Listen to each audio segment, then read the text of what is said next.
Virtual classroom के अंतर्गत, जो कि department of geology government VYT PG autonomous college Durg और department of geology government NPG science college Raipur, इन दोनों का एक कोलैबोरेटिव वेब इनिशिएटिव है।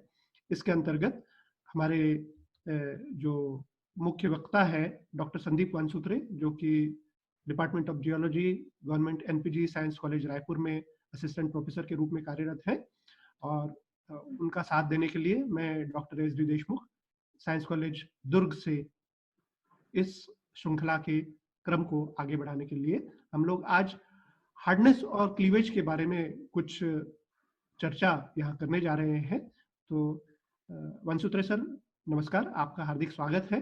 और नमस्कार सर, डॉक्टर देशमुख, आपका भी स्वागत है। ये कोलैबोरेटिव इनिशिएटिव है साइंस कॉलेज दुर्ग और साइंस कॉलेज रायपुर का।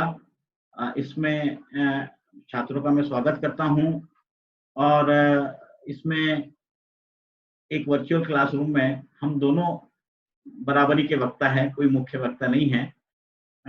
और चलिए अपन अपने सब्जेक्ट पे आगे बढ़ते हैं। तो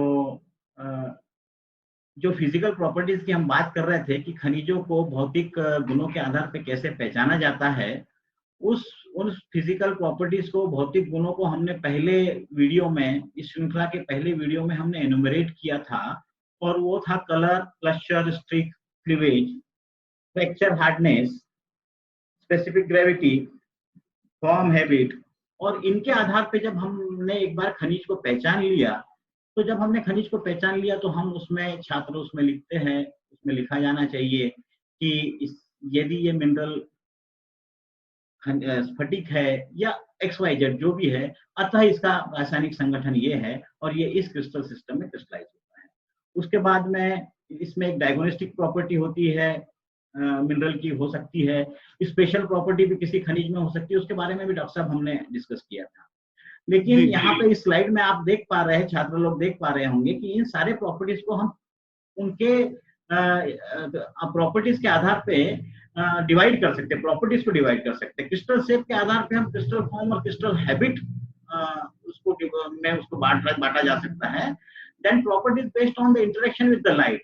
तो हम फिजिकल भौतिक गुणों के आधार पे जब हम किसी भी खनिज को पहचानते हैं डॉक्टर साहब, तो उसमें डायफिनिटी, लश्चर, स्ट्रिक, कलर, ये जो प्रॉपर्टीज है, ये लाइट का इंटरेक्शन उस खनिज के साथ कैसा हो रहा है, इस पर आधारित प्रॉपर्टी। मैकेनिकल मैकेनिकल प्रॉपर्टीज जो कि जिनके बारे में हम लोग जानते हैं वो है क्लीवेज, फ्रैक्चर और हार्डनेस जी। और मास से रिलेटेड प्रॉपर्टीज जो है वो डेंसिटी और स्पेसिफिक ग्रेविटी है, और कुछ और डायग्नोस्टिक प्रॉपर्टीज हैं जिनके बारे में इस श्रृंखला में आगे भी हम लोग चर्चा करते रहेंगे।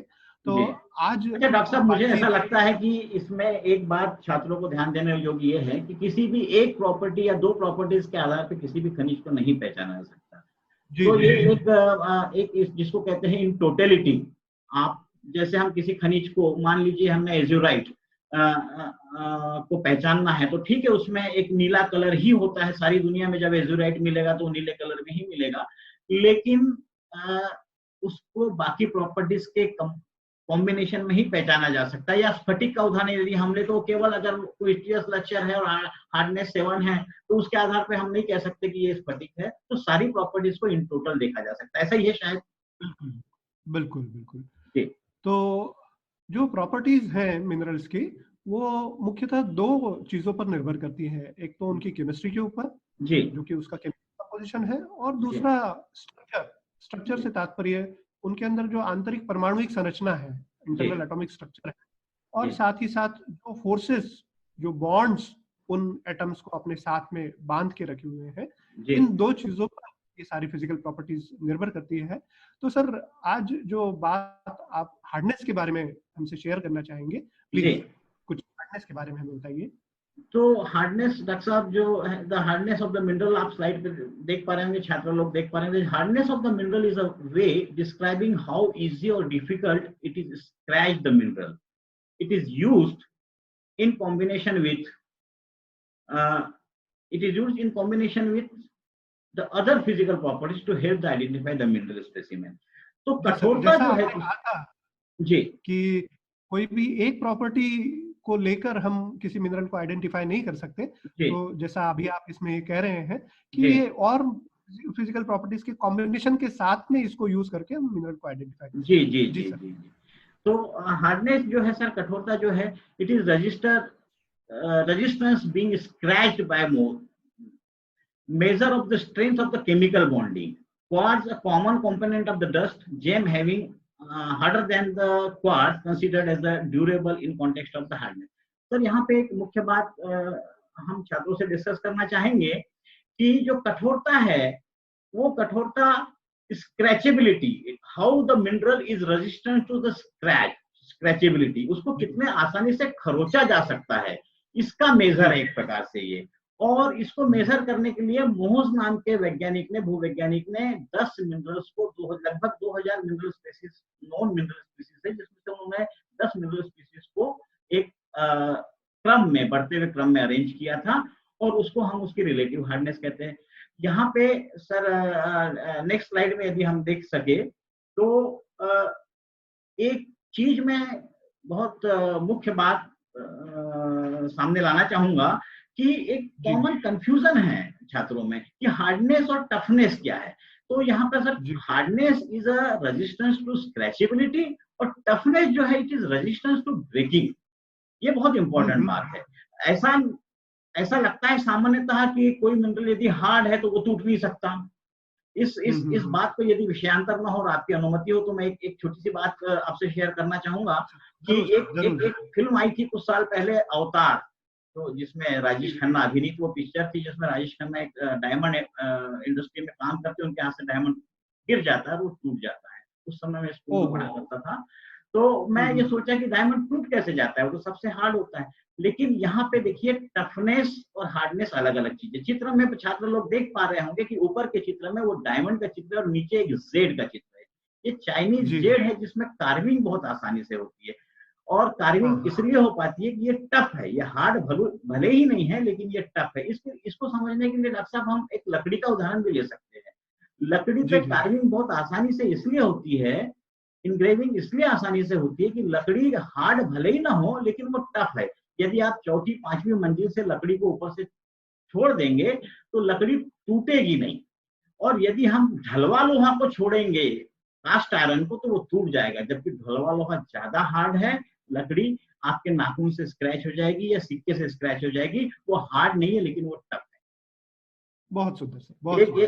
एक खनिज आप यहाँ देख पा रहे होंगे, ये खनिज जो है ये टूरमेलिन है, जिसपे देखिए इसमें कार्विंग हुई है। हार्ड होने के बाद भी इसमें कार्विंग की गई है, इसमें आप कार्विंग बहुत अच्छे से देख पा रहे हो। जी जी जी। उसके बाद जब मोहज स्केल ऑफ हार्डनेस में हम देखेंगे तो हार्डनेस भी कुछ खनिजों में इतनी इंपॉर्टेंट प्रॉपर्टी है कि हमको ऐसा लगता है कि hardness is a very common property. It is not like that. Hardness के आधार पे ही कोई खनिज जेम मिनरल है कि नहीं है ये डिसाइड होता है। नॉर्मली जैसे पहले वाले स्लाइड में हमने देखा था कि जो खनिज 7 से ज्यादा दिन की हार्डनेस है मोहज स्केल में, उनको हम जेम मिनरल कंसीडर करते हैं। इसका कारण ये है कि जो धूल होती है उस धूल में बहुत छोटे, जो हमको आंखों से नहीं दिखते, ऐसे क्वार्ट्ज के कण होते हैं, और क्वार्ट्ज की हार्डनेस 7 होती है। हमने देखा कि जब हम कांच को भी 2-4 साल के बाद, हम तो उस पर कुछ नहीं रगड़ते, कांच को हम केवल कपड़े से साफ करते, लेकिन उस ग्लास पे भी स्क्रैचेस आ जाते हैं। वो कहाँ से आते हैं कि जब हम उसको कपड़े से साफ करते तो धूल में कुछ क्वार्ट्ज के कण होते हैं, और ग्लास जो होता है उसकी हार्डनेस 5 होती है, क्वार्ट्ज की 7 होती है। तो वो जो क्वार्ट्ज के कण है उस ग्लास के ऊपर सरफेस को रब कर देते हैं। जी जी जी, बहुत सुंदर सर। सर ये जो कोरंडम, जो कि आपका फील्ड ऑफ डॉक्टरल रिसर्च भी रहा है सर, इसके बारे में अगर आप कुछ प्रकाश डालें तो। ये एक और स्लाइड शायद आप देख पा रहे होंगे, इसके बाद में होगी कोरंडम की। ये एक स्पेसिमेन आप देख पा रहे हैं, यहाँ छात्र लोग देख पा रहे होंगे। ये स्पेसिमेन डॉक्टर साहब, ये हाँ इसी स्लाइड की मैं बात कर रहा था। ये स्पेसिमेन भोपालपट्टनम एक बस्तर में एरिया है, वहां का है। ये मेरे डॉक्टरल डिसर्टेशन का पार्ट था, और इसमें देखिए इसी से ये काटा गया है। ये दूसरा, ये अस्टेरिज्म, इसमें आप अच्छे से देख पा रहे हैं, देख सकते हैं। ये अस्टेरिज्म इस फोटो में भी आप देख रहे हैं। तो ये एक स्लाइड, बहुत इंपॉर्टेंट स्लाइड है डॉक्टर साहब। जी जो नेचुरल स्टार रूबी में हाँ, फोटो में भी एक दिख रहा यहाँ पे आप देखिए, एक नेचुरल स्टार रूबी है, एक क्रिस्टल है जिसमें दोनों प्रिज्म फेसेस डेवलप है। आप जो नेचुरल क्रिस्टल, रूबी क्रिस्टल जिसमें लिखा हुआ है, जिसमें दोनों हाँ प्रिज्म फेसेस डेवलप है, और वो क्रिस्टल, ये क्रिस्टल आप मेरे हाथ में इसको देख पा रहे हैं, ये क्रिस्टल है वो, जिसकी ये फोटोग्राफ आप देख पा रहे हैं। और ये बहुत सुंदर। नेचुरल क्रिस्टल है, ये भी भोपालपट्टनम का है। और नीचे में जी जो छोटा स्टार रूबी आप देख रहे हैं, वो स्टार रूबी नेचुरल है, और ऊपर का जो स्टार रूबी है वो आर्टिफिशियल है, वो जी वर्नियली जी। मेथड से बनाया गया है। तो इसमें जो सर ओहो। अस्टेरिज्म जो आता है, वो एक जी जैसे कि आप छात्र लोग देख रहे हैं, ये हेक्सागोनल क्रिस्टल सिस्टम में क्रिस्टलाइज होता है। देखिए बढ़िया हेक्सागोनल का क्रिस्टल है ये। जी तो जी। इसमें आपके प्रिज्म फेसेस के पैरेलल में रूटाइल के इंक्लूजन्स होते हैं, और वो हाँ रूटाइल के इंक्लूजन्स के कारण जब इसको पॉलिश किया जाता है, और पॉलिश हमको करना पड़ेगा इस बेसल प्लेन के परपेंडिकुलर, तो ये अपने जी को जी अस्टेरिक इफेक्ट देगा, क्योंकि रूटाइल की रिफ्लेक्टिव इंडेक्स अलग है और इस कोरंडम की रिफ्लेक्टिव इंडेक्स अलग है, इसलिए जी इसमें अपने को अस्टेरिज्म मिल रहा है। और बाकी प्रॉपर्टीज के आधार पे हम नेचुरल और सिंथेटिक को अलग कर सकते हैं कि कौन सा नेचुरल कोरंडम है, कौन सा सिंथेटिक कोरंडम। जी जी। सर वो स्टार रूबी और स्पेसिमेन एक बार प्लीज और दिखाएंगे क्या? ये स्टार ये रूबी हमारे आप इसमें स्पीशीज देख, है। अस्टेरिज्म अगर आप इसमें दिख रहा है, देखिए एक हल्का सा जी आपको जी। अस्टेरिज्म दिख रहा होगा। हाँ हाँ हाँ। बहुत सुंदर सर, बहुत सुंदर। और ये नेचुरल क्रिस्टल है, ये देखिए नेचुरल क्रिस्टल है, जिसमें दोनों प्रिज्म फेसेस डेवलप है, आप देख पा रहे होंगे। जी जी जी। बहुत सुंदर सर, बहुत सुंदर। ये भी नेचुरल है, ये है। और एक बहुत अच्छा, ये देखिए सर, ये सफायर है, ये नीलम है ये, ओहो। और ये भी बस्तर एरिया का है। अरे वाह। हाँ हाँ हाँ ये अपला एक जगह है भोपालपट्टनम से नीचे में, वहां का हाँ। ये क्रिस्टल है, perfect hexagonal crystal, and it is बहुत अ ही सुंदर। सफायर। ये तो बहुत रेयर चीज है सर, बहुत रेयर, बहुत सुंदर। तो सर फिर से हम अपनी अपने अपने बात। हार्डनेस वाले इस पे, तो इस हार्डनेस को पहचानने के लिए लेबोरेटरी में मोहज स्केल ऑफ हार्डनेस एक मोहज नाम के साइंटिस्ट ने दी थी, जिसकी हम चर्चा कर रहे थे, जिसको 10 खनिजों को उन्होंने बढ़ते हुए क्रम में अरेंज किया था। जी जी। स्क्रीन पे मोहज स्केल ऑफ हार्डनेस, इसमें talc, gypsum, calcite, fluoride, apatite, feldspar, quartz, topaz, corundum और डायमंड, ये तीन जी असेंडिंग ऑर्डर में जमे हुए खनिज है, जिनकी हार्डनेस जो है वो बढ़ती है। क्वार्ट्ज, टाल की 1 मानी गई है, और डायमंड की 10 मानी गई है। डायमंड इज द जी। Hardest natural substance on the earth, सबसे ज्यादा हाँ हार्डेस्ट हाँ। मटेरियल है।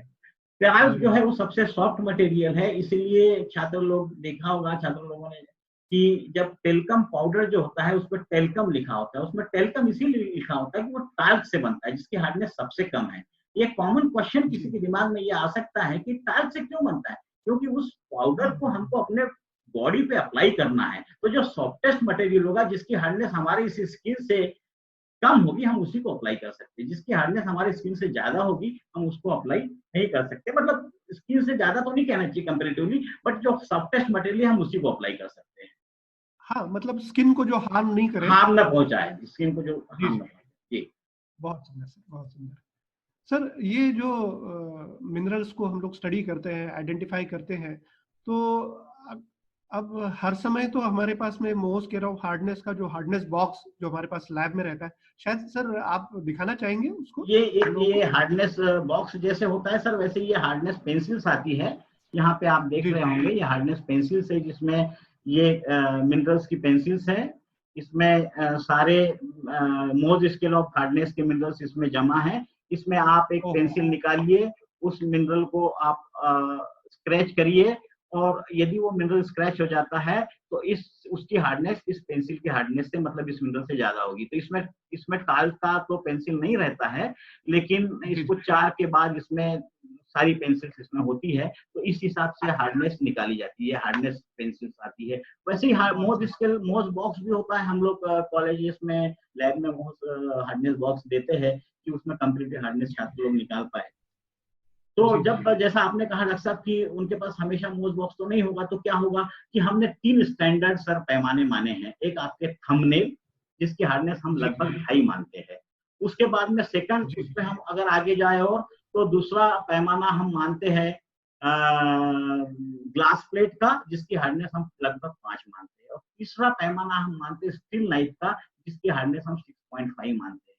तो मान लीजिए कि किसी खनिज को हमने यदि नाखून से खुरचा और वो नहीं खुरचा गया, तो उसकी हार्डनेस जो है 2.5 से ज्यादा होगी। और यदि मान लीजिए वो ग्लास प्लेट से खुरचा गया, इसका मतलब उसकी हार्डनेस 2.5 और 5 के बीच में है, कहीं ना कहीं बीच में होगी। और वो ग्लास से नहीं खुरचा गया तो हम नाइफ से खुरचेंगे, यदि वो नाइफ से खुरचा गया तो उसकी हार्डनेस 5 और 6.5 से के बीच में है कहीं पे, और यदि वो नाइफ से भी नहीं खुरचा गया तो उसकी हार्डनेस फिर 6.5 से ज्यादा है। बहुत सुंदर सर। तो ये एक कॉमन तरीका है जो हम भूविज्ञान के सारे विद्यार्थी जब भी फील्ड में जाते हैं तो एटलीस्ट ये चीजें अपने साथ में रख के और मिनरल्स की हार्डनेस को हम अप्रोक्सीमेटली एक अंदाज उसका लगा सकते हैं, अप्रोक्सीमेटली याद कर सकते हैं। इसमें डॉक्टर साहब एक बात मैं आपसे शेयर करना चाहूंगा, और it is not a question but it is a query. आपने इसमें एब्सोल्यूट हार्डनेस के बारे में भी सुना होगा। तो ये इस स्लाइड को यदि हम देखें तो ऐसा लगता है मोल स्केल ऑफ हार्डनेस में कि टाल की हार्डनेस 1 है और क्वार्ट्ज की यदि 7 है, तो क्वार्ट्ज जो है वो टाल से 7 गुना ज्यादा कठोर है। Like that. तो आप थोड़ा सा प्रकाश डालना चाहेंगे कि एब्सोल्यूट हार्डनेस का जो एक कंसेप्ट चलता है वो क्या चीज है और वो कैसे हम डिटरमाइन करते हैं उसको? जी जी जी सर, जैसा आपने कहा था ये मोह स्केल ऑफ हार्डनेस के बारे में, तो ये एक रिलेटिव हार्डनेस की स्केल मोह साहब ने दी थी, फ्रेडरिक मोह। अब ये कुछ ऐसा है कि एक क्लास में 10 बच्चे खड़े हैं जी, और पहले बच्चे की हाइट सबसे कम है, भले ही वो 4.5 फुट का हो। उसके बाद जो है अगला बच्चा है, उसकी हाइट और थोड़ी सी ज्यादा है, 4 फुट 8 इंच है। उसके बाद जो अगला बच्चा खड़ा है उसकी हाइट 5 फुट है। तो अब ये जो बात हम लोग कर रहे हैं ये रिलेटिव हाइट की कर रहे हैं, है ना। वो कतार में खड़े हैं और सबसे आगे वाला बच्चा सबसे कम हाइट का है और सबसे आखिरी वाला बच्चा सबसे ज्यादा हाइट का है। तो हम अभी इस बारे में बात नहीं कर रहे हैं कि पहले वाले बच्चे की हाइट कितनी है, एब्सोल्यूट हाइट कितनी है, इसका मतलब वो 4.5 फुट का है या 3 फुट का है या 5 फुट का है, इसकी बात हम नहीं कर रहे हैं। हम रिलेटिव बात कर रहे हैं, आपेक्षिक बात कर रहे हैं। तो ये जो मोह स्केल ऑफ हार्डनेस है ये आपेक्षिक स्केल मानी जाती है, रिलेटिव हार्डनेस जी, है ना। अब ये इसके ऊपर काफी सारे वैज्ञानिकों ने अपने अपने ढंग से उस पर अध्ययन किया है और इसको अलग अलग तरह से हार्डनेस को पता लगाने की कोशिश की गई है। तो उसमें जो अलग अलग साइंटिस्ट इस पे उनमें से एक टर्नर साहब हैं जो कि 1896 में उन्होंने एक मेथड इंट्रोड्यूस की थी। उन्होंने एक अपना इंस्ट्रूमेंट यूज करके ये हार्डनेस पता लगाने की कोशिश की थी और उसके बाद में एक स्केलरोमीटर है। जी। तो अलग अलग साइंटिस्ट ने अपने अपने ढंग से उनको हार्डनेस को पता लगाने की कोशिश की थी। तो ये टर्नर स्क्लेरोमीटर करके एक इक्विपमेंट है जो कि इसमें बाकी तो 4 मेथड में डॉक्टर साहब मुझे लगता है बाकी 3 मेथड मेटल्स के लिए यूज की जाती है और केवल यही मेथड जो है वो खनिजों के लिए यूज की जाती है। जी बिल्कुल, जैसा आपने एकदम सही कहा सर आपने। ये स्क्लेरोमीटर जो है, टर्नर स्क्लेरोमीटर, ये इक्विपमेंट है कि मिनरल्स के हार्डनेस को ज्ञात करने के लिए यूज किया जाता है। इसका इन्वेंशन सन 1896 में थॉमस टर्नर ने किया था और ये मूलतः एक मेटलर्जी के प्रोफेसर थे और यूनिवर्सिटी ऑफ बर्मिंघम में पढ़ाते थे। तो इसमें उन्होंने क्या किया था, इसका जो तरीका है, इस स्क्लेरोमीटर को किस तरह से यूज करते हैं, इसके अंदर एक डायमंड का एक पॉइंट लगा हुआ है और डायमंड का पॉइंट यूज करके किसी भी मिनरल पर एक फिक्स्ड लोड डाला जाता है, स्क्लेरोमीटर को दबाया जाता है एक फिक्स्ड लोड डालकर, और वो लोड डालने से उस मिनरल पर कितना चौड़ाई का स्क्रैच डेवलप हुआ है, इस विड्थ ऑफ स्क्रैच को माइक्रोस्कोप से मेजर किया जाता है और उसके ऊपर उसके द्वारा ये चीज पता लगाई जाती है कि वो स्क्रैच आपको एक नंबर, कोई भी एक मेजरमेंट जब हम करेंगे तो एक नंबर देता है और उस नंबर पर आधारित ये एक एब्सोल्यूट हार्डनेस की स्केल है। और वैसे देखा जाए तो शायद आप भी इस बात से सहमत होंगे कि ये भी है तो रिलेटिव ही। हाँ डॉक्टर साहब, मुझे ऐसा लगता है कि जैसे हम कांच काटने के लिए दुकान में जब जाते हैं कांच कटवाने के लिए, उनके पास डायमंड पेंसिल होती है। तो मैं एक बार जी जी कांच कटवाने के लिए लेके गया था, तो उसने कहा था कि साहब ये टफन ग्लास ये थोड़ा सा मुश्किल से कटेगा, थोड़ा सा उसमें मुश्किल से means as compare to the normal glass. तो इसमें सर जी जी जब वो लोड को इन्होंने फिक्स रखा है और उसकी जी विड्थ देख रहे हैं, जो उस पे स्क्रैच आया है, जैसे जिप्सम के कंपैरिजन में यदि हम इस स्लाइड में देखें तो टोपाज 200 गुना है। तो ये समझ में आ रहा है कि जिप्सम के कंपैरिजन में टोपाज 200 गुना ज्यादा कठोर है। जी जी जी बिल्कुल सही सर। मतलब इससे मुझे ये प्रतीत होता है कि जी एक टाल्क के मिनरल में एक कोई स्पेसिफिक विड्थ को प्राप्त करने के लिए जितना लोड लगा होगा, जी उससे 200 गुना लोड उतनी ही विड्थ की स्क्रैच को डेवलप करने के लिए टोपाज में लगा होगा। टोपाज में लगा होगा, बिल्कुल सही। तो ये एक एब्सोल्यूट हार्डनेस की एक स्केल टर्नर्स अपने अपने स्क्लेरोमीटर के साथ में उसका जी उपयोग करके जी जी की है।